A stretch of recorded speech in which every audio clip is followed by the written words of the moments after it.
Continuando con lo que vimos en el video pasado, nada más para continuar, se me había acabado el almacenamiento. Entonces, ya después de liberarlo, tenemos que habíamos hecho un zoom a esta parte del capacitor. Entonces las cargas se empiezan a acumular aquí, en esta parte. Entonces, aún así, aunque el bucle este que tenemos aquí, el bucle amperiano, si le podemos llamar, es una frontera que está entre ambas superficies. Entonces, lo que tenemos aquí es que la malla, tenemos que la integral se debe cumplir. No importa cómo lo hayamos seleccionado. Acuérdense que no va a depender mucho de la forma en cómo seleccionemos la superficie. Esta integral debe ser convergente para todos los escenarios. Entonces, para los casos tenemos que antes de cerrar el switch no hay corriente. Después de que se cierra, el capacitor se carga, genera las cargas. Y una vez que este está cargado, la corriente regresa a cero. En ambas circunstancias, la corriente encerrada es cero a través de cualquier superficie que se pueda imaginar. Es decir, ya sea aquí o sea acá, una vez con el switch abierto o cuando este está completamente cargado, la corriente es cero, ¿sí? Ya sea para este caso o para este caso. Lo que queremos decir es, no importa la superficie que seleccionemos.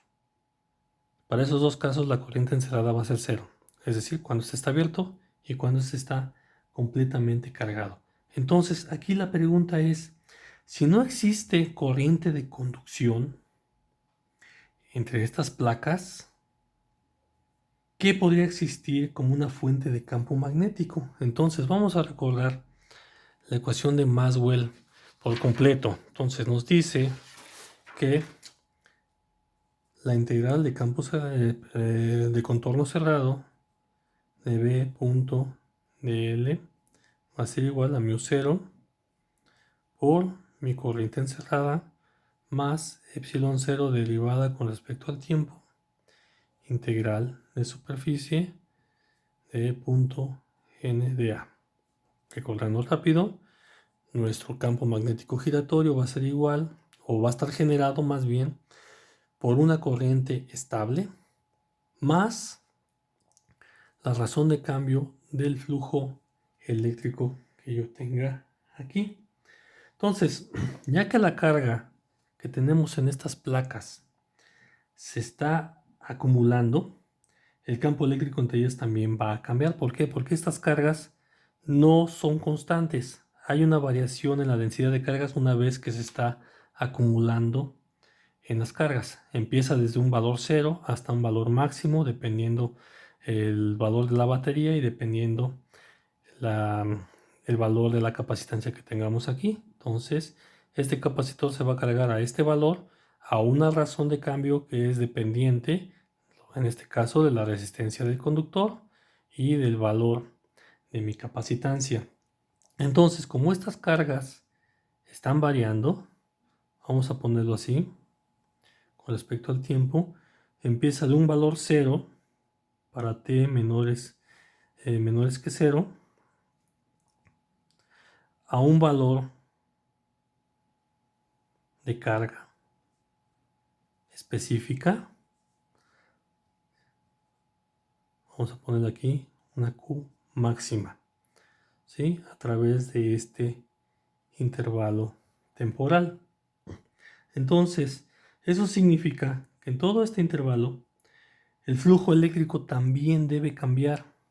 Si las cargas cambian, el flujo eléctrico también va a cambiar. Entonces, aquí si nosotros aplicamos la ley de Gauss de campos eléctricos, podemos observar que este flujo va cambiando. Acuérdense de la ley de Gauss. El flujo eléctrico va a ser igual a la integral de superficie cerrada de campo eléctrico punto n de A es igual a la carga encerrada entre epsilon 0. Esta es la forma general de la ecuación de Gauss.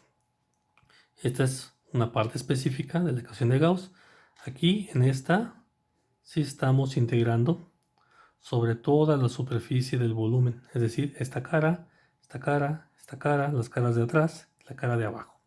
Aquí solamente estamos integrando sobre una cara particular.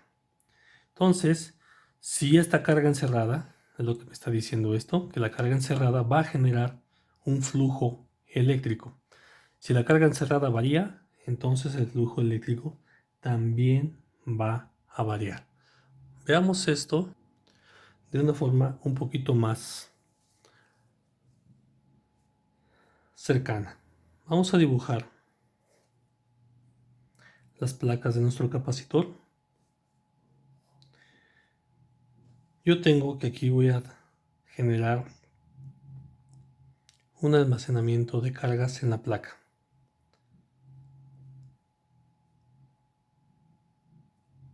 Estas son cargas positivas y estas son cargas negativas, dada la configuración que tenemos, que la batería va de más a menos también. Aquí yo tengo la superficie gaussiana.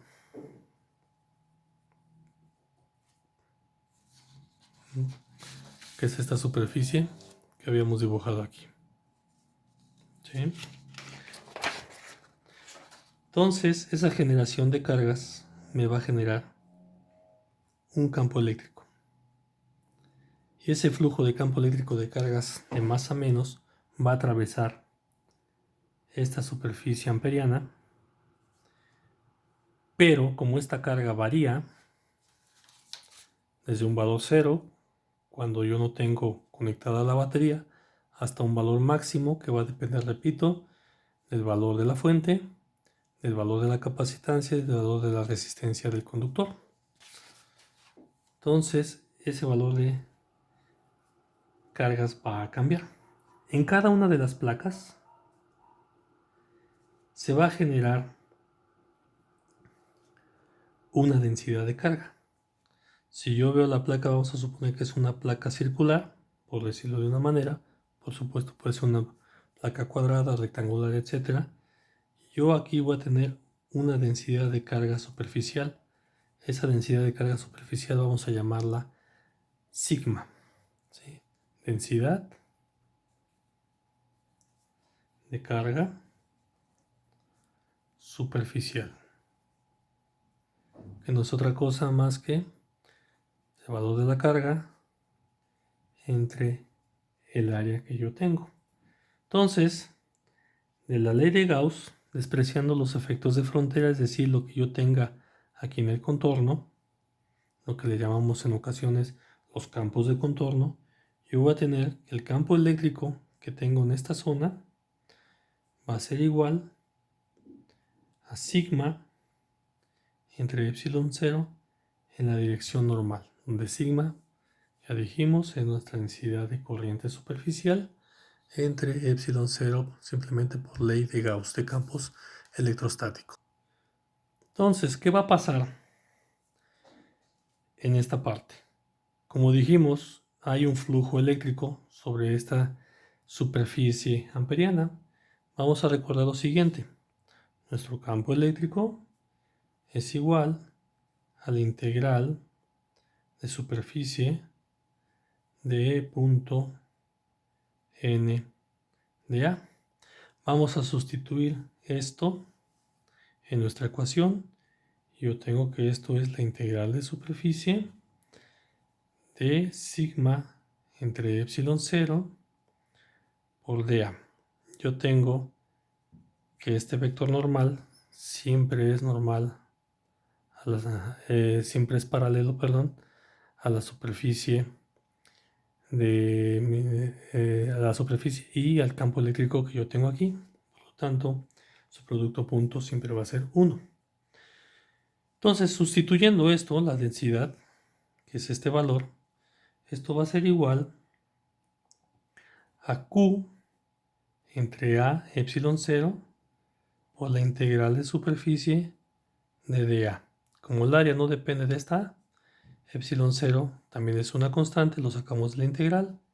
Y esta no es otra cosa que la misma área per se. Entonces, esto es igual a Q entre epsilon 0. Entonces, aquí lo que yo tengo es mi flujo eléctrico. Ahora, vamos a aplicar a esta ecuación la contribución de Maxwell, que es el cambio con respecto al tiempo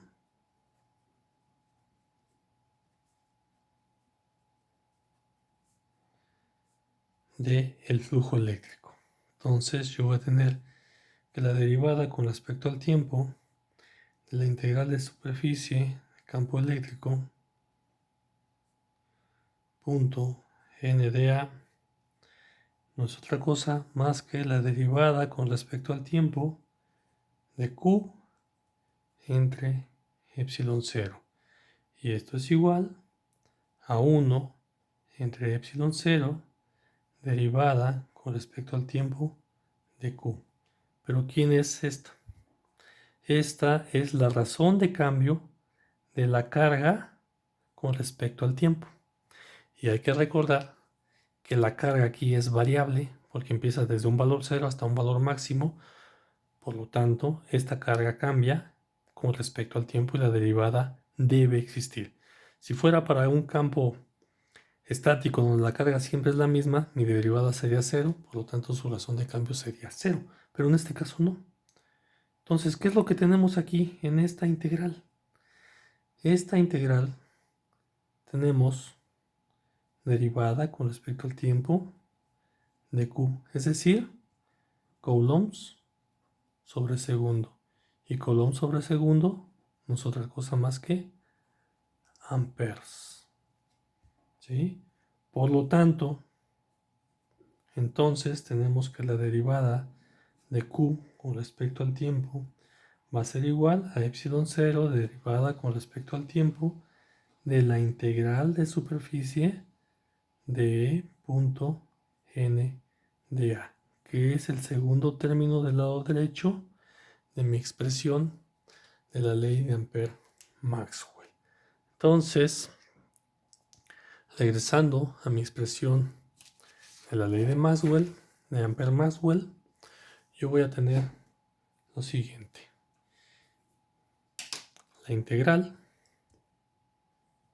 cerrada de contorno campo magnético punto de L es igual a mu 0 por la corriente encerrada más epsilon 0 derivada con respecto al tiempo de la integral de superficie sin ser cerrada de punto n de A. Entonces, este valor es corriente dado en amperes y este valor es corriente también dado en amperes. ¿Sí? Multiplicado por mu 0 obtenemos un campo magnético circulante. Entonces aquí podemos observar que esta sería, por decirlo de alguna manera, la contraparte de la ley de Faraday, donde tenemos que en la ley de Faraday nos dice que un flujo de campo magnético variante en el tiempo nos va a generar un campo eléctrico rotatorio. Aquí nos está diciendo que la variación con respecto al tiempo de un flujo eléctrico va a contribuir o va a generar un campo magnético rotatorio, ¿sí? Porque podemos tener un momento en que la corriente de conducción sea cero, pero mi corriente de desplazamiento no lo es. Entonces esta corriente también me va a generar un campo magnético rotatorio. Aquí podemos observar entonces que mi campo magnético va a depender del campo eléctrico y mi campo eléctrico va a depender de mi campo magnético.